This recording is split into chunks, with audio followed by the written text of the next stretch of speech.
सो next हमारा topic है colligative properties. Colligative properties क्या होती हैं? ये आइडियल सॉल्यूशन की प्रॉपर्टीज हैं which depends upon the number of moles और number of particles of solute in the solution and not upon the nature of solute. मतलब सॉल्यूट के नेचर पे डिपेंड नहीं करती, नंबर ऑफ पार्टिकल्स पे depend करती है। मतलब सॉल्यूट कोई भी हो, ABCD कोई भी सॉल्यूट हो, नंबर ऑफ पार्टिकल्स अगर दोनों के बराबर होंगे तो दोनों सॉल्यूट के लिए कोलिगेटिव प्रॉपर्टीज की वैल्यू एक जैसी आएंगी। या फिर एक ही सॉल्यूट हो और दो सोल्यूशन हो और अलग अलग नंबर ऑफ पार्टिकल्स हो, अलग अलग नंबर ऑफ मोल्स हो दोनों सोल्यूशन में, तो कोलिगेटिव प्रॉपर्टीज की वैल्यूज डिफरेंट आएंगी। तो नंबर ऑफ मोल से मतलब ये है। चार हमारे पास कोलिगेटिव प्रॉपर्टीज होती हैं: relative lowering of vapour pressure, osmotic pressure, elevation in boiling point and depression in freezing point. तो सबसे पहले हम बात कर लेते हैं relative lowering of vapour pressure. Relative lowering of vapour pressure हम निकाल चुके हैं वेपर प्रेशर राउल्ट्स लॉ से। वेपर प्रेशर में जो कमी आती है नॉन वोलेटाइल सॉल्यूट डालने के बाद, वो कमी किस वजह से आती है? वो कमी आएगी कि सॉल्यूट जो डालते हैं हम, that will decrease the vapour pressure of the solvent या अल्टीमेटली सॉल्यूशन। और वो डिक्रीज इन वेपर प्रेशर, वो लोअरिंग इन वेपर प्रेशर और relative in lowering in vapour pressure is given by this formula. ये हम लोग कर चुके हैं पहले। तो जहाँ पे P नोट जो है वेपर प्रेशर प्योर सॉल्वेंट का है, PS जो है वेपर प्रेशर ऑफ सॉल्यूशन है और X2 is the mole fraction of solute. इसको हम नंबर ऑफ मोल्स की टर्म्स में भी लिख सकते हैं, N2 upon N1 plus N2। N1 जो है that is the number of moles of solvent, N2 जो है that is the number of moles of solute. अब इसी फॉर्मूला से we can determine the molecular mass of the solute. इस formula को if we write it like this,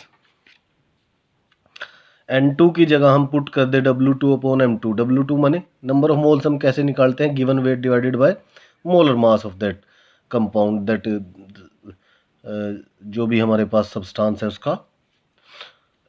तो ये हमारे पास फॉर्मूला आ जाएगा। यहाँ से हम डिफरेंट वैल्यूज अगर हमारे पास गिवन है तो वी कैन कैलकुलेट M2 माने मोलर मास ऑफ सॉल्यूट। अगर सॉल्यूशन डाइल्यूट है, डाइल्यूट माने if N2 is very very very much little in comparison of N1, तो N2 can be neglected. Most of the solution जो है वो dilute ही मिलेंगे हमें। अगर डाइल्यूट हैं तो हम N2 को डिनोमिनेटर में से नेग्लेक्ट कर देंगे और ये हमारे पास फॉर्मूला आ जाएगा और यहाँ से हम फिर M2 निकाल सकते हैं। To conclude that relative lowering of vapour pressure is relative lowering of vapor pressure is a colligative property। अब हम यहाँ से देखते हैं कि जो relative lowering in vapour pressure है that is directly proportional to the number of moles of solute. N2 के डायरेक्टली प्रोपोर्शनल है। ये number of mole fraction X2 देखो तो भी वो भी नंबर ऑफ पार्टिकल्स ही हैं, तो इसके डायरेक्टली प्रोपोर्शनल है number of moles of solute के या नंबर ऑफ पार्टिकल्स के, इसीलिए it should be a colligative property. How we can calculate relative lowering in vapour pressure? एक मेथड है हमारे पास, ओसवाल वाकर मेथड। इसमें क्या करेंगे, हम दो बल्ब लेंगे, एक में सोल्यूशन रखेंगे और एक में प्योर सॉल्वेंट रखेंगे। फिर हम उसमें से ड्राई एयर पास करेंगे। ड्राई एयर मैंने जिसमें कोई भी ह्यूमिडिटी ना हो। तो ड्राई एयर जैसे ही हम सोल्यूशन में से पास करेंगे तो वो वहाँ से कुछ वेपर्स जो है ड्राई एयर एब्जॉर्ब कर लेगी और निकल जाएगी। और कितने वेपर एब्जॉर्ब करेगी? लगभग उसके वेपर प्रेशर के प्रोपोर्शनल ही होगी वो। फिर यहाँ से वो निकल जाएगी। फिर हम इसको दोबारा इंसर्ट कर देंगे सॉल्वेंट बल्ब में। अब सॉल्वेंट का क्योंकि वेपर प्रेशर सॉल्यूशन से ज़्यादा होगा, क्योंकि सॉल्यूशन में नॉन वोलेटाइल सॉल्यूट है, तो फिर वो यहाँ से फिर वो कुछ वेपर्स सॉल्वेंट के भी एब्जॉर्ब कर लेगी और निकल जाएगी। अब हम इन दोनों बल्ब जो हैं इनमें इनका वेट हम करेंगे। तो वेट से हम पता लगाएंगे कि loss in weight of solution bulb is directly proportional to the vapour pressure of solution. जितना उसका वेपर प्रेशर उतने ज़्यादा वेपर्स दे देगा वो ड्राई एयर को। ऐसे ही loss in weight of solvent bulb.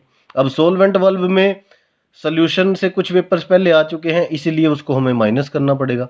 तो इसका मतलब होगा कि वो vapour pressure of solvent minus vapour pressure of solution होगा। ठीक है, अगर हम सीधा सॉल्वेंट में डालते तो फिर वो डायरेक्टली प्रोपोर्शनल होता सॉल्वेंट के, क्योंकि वो पहले सॉल्यूशन से आया है, कुछ वेपर्स यहाँ से ले लिए इसने, फिर सॉल्वेंट में गया, कुछ यहाँ से लिए हैं। तो इसका मतलब जो डिफरेंस है वो यहाँ से लिया है उसने, वो डिफरेंस ही हमने यहाँ लिखना है, vapour pressure of solvent minus vapour pressure of solution.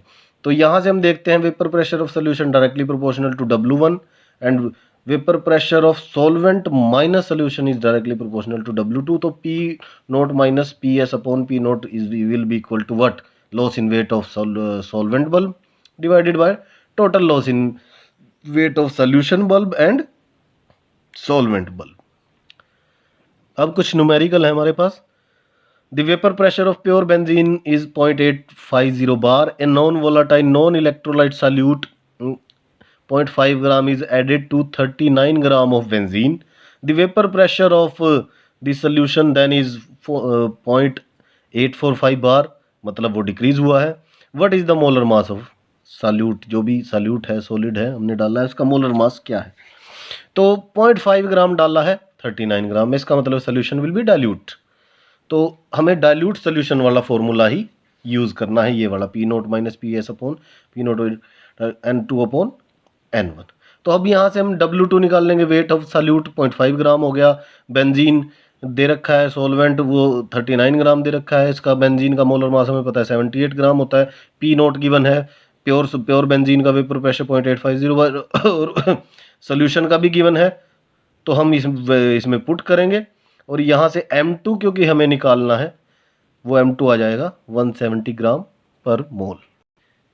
ज़्यादातर तो उसी टाइप के क्वेश्चन आएंगे, लेकिन एक और टाइप है, the vapour pressure of water is 12.13 kilo pascal at 300 kelvin. Calculate the vapour pressure of 1 molar solution of solute in it. मतलब वाटर का वेपर प्रेशर तब हमें कैलकुलेट करना है जब इसमें 1 मोलर सॉल्यूट डाला हुआ होगा। तो सबसे पहले मोल फ्रैक्शन चाहिएगी।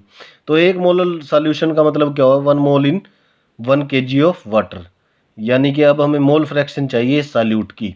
तो इस सॉल्यूट का कितने मोल फ्रैक्शन कैसे आएगी, इसका 1 मोल है, हमें पता है सॉल्यूट की मोल फ्रैक्शन हम कैसे देते हैं, that is N2 upon N1 plus N2। तो वही N1 हमारे पास 1 गिवन है, तो 1 N1 प्लस N2 माने number of moles of water.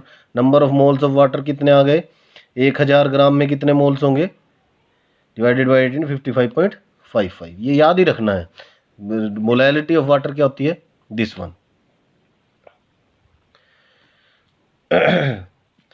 सो ये हमारे पास मोल फ्रैक्शन आ गई। तो यहाँ से हम P nought minus P S upon P note directly proportional इसे इक्वल टू कर देंगे किसके, मोल फ्रैक्शन के। और यहाँ से प्योर स्टेट में हमें वेपर प्रेशर वाटर का गिवन है, वो वैल्यूज़ पुट कर देंगे और ये निकाल देंगे सोल्यूशन का वेपर प्रेशर, जो कि थोड़ा कम आएगा सॉल्वेंट से।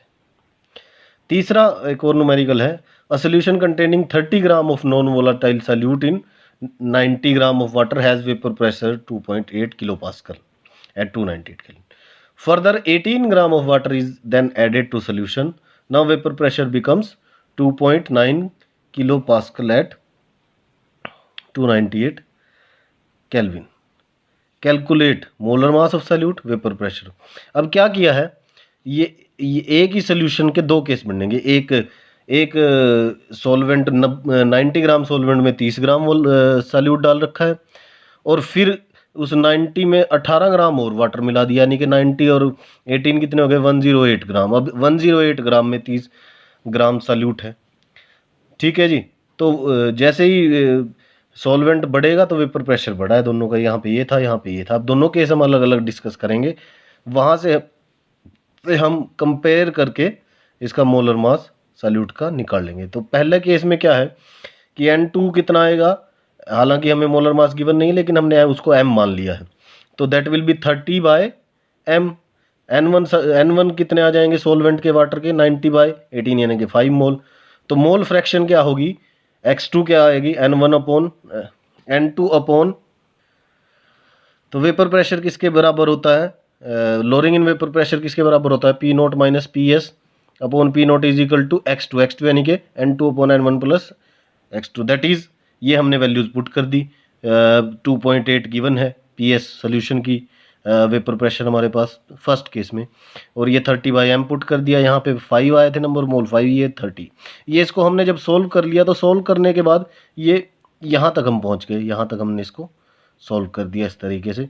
दूसरे केस में हमने n2 तो वही रहेगा 30/m, n1 चेंज होगा, अब 108 ग्राम क्योंकि वाटर हो गया 108 तो 6 मोल आ जाएंगे।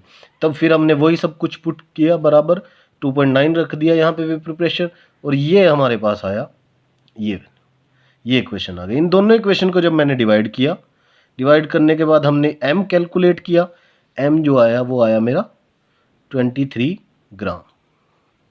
तो m हमने निकाल दिया, मोलर मास ऑफ सॉल्यूट हम वहाँ से निकाल चुके हैं। अब vapour pressure of pure water हमें निकालना है।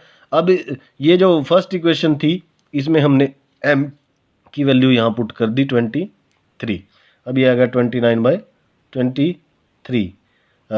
पी नोट 2.8, तो पी नोट आ जाएगा आपका 3.53 किलो पास्कल, ये आ गया। अब दो न्यूमेरिकल्स हो रहे हैं, you will try your self. एक पहले जैसा ही है, दूसरा इसमें थोड़ा सा हिंट मैं दे देता हूँ। इसमें आपको क्या करना है, vapour pressure of pure water at 298 is this 23.8 mm of mercury, 50 gram of urea is dissolved in 850 gram of water. Calculate the vapor pressure of water for this solution.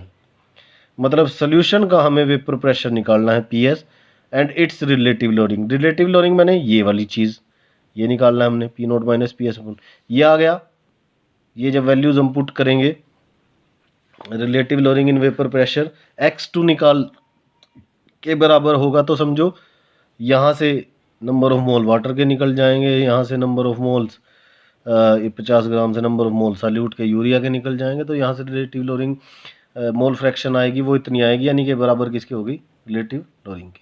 अब यहाँ से पी नोट हमें क्योंकि given है, P note की value इसमें put कर देंगे, PS यहाँ से निकाल देंगे।